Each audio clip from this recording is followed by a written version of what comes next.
Ilang araw nang sinisikmura at hindi bumababa ang lagnat ng 13 anyos na anak ni Annalyn na positibo sa leptospirosis. Inabot ng baha ang second floor ng kanilang bahay noong kasagsagan ng bagyong Karina at Habagat. Hindi siya nabantayan masyado, kaya nakalangoy siya sa baha.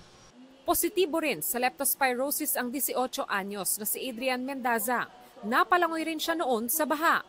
August 2 siya nilagnat pero nitong August 8 lang dinala sa San Lazaro Hospital. Nag-aantay kaming ng rescue nun, wala tagal eh. Kaya linawin na lang na pa-evacuate.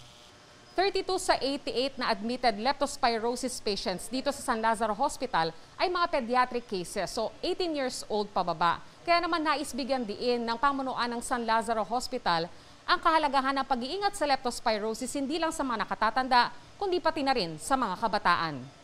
As of 8 a.m. ngayong araw, may 35 inadmit na leptospirosis cases sa San Lazaro Hospital kanina. Ginawa ng leptospirosis ward ang air-conditioned private rooms ng ospital. Ang problema po namin sa ngayon is kulang po kami sa mga doktor. Ang mga tent sa compound ng ospital, ginawang ER extension para sa suspected cases ng leptospirosis na sumasailalim pa sa laboratory tests. Sa Valenzuela po, nag-trigger po talaga dahil po dito sa sugat sa paa. Ang National Kidney and Transplant Institute nagbukas ng bagong ward para sa leptospirosis patients. We also were able to transfer about 8 patients to Tala Hospital. So nakatulong din yon. May nag-volunteer ng nurses mula Bicol Medical Center at Philippine Orthopedic Center.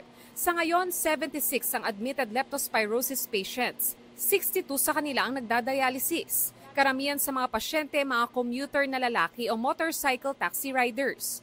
Ayon sa NKTI, bahagyang bumababa ang bilang ng mga bagong admissions pero hindi pa raw pwedeng magpakampante. This is still a very critical period, so hindi pa siguro masyadong bababa. It will remain siguro about mga 10 a day. Ayon sa Department of Health, as of July 27, umabot na sa 1,444 ang leptospirosis cases sa bansa. Naglabas ng memorandum ang DOH para sa activation ng Surge Capacity Plan dahil sa pagtaas ng kaso ng leptospirosis sa NCR. Sa kabila ng pagdami ng mga kaso, siniguro ng DOH na kaya ng mga ospital na tugunan ito.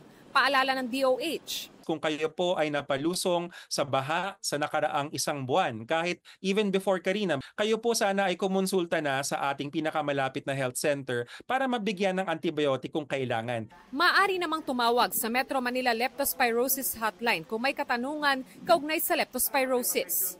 Para sa GMA Integrated News, Von Aquino, nakatutok, 24 oras. Mga kapuso, patuloy na tumutok sa mga balita. Mag-subscribe sa GMA Integrated News sa YouTube.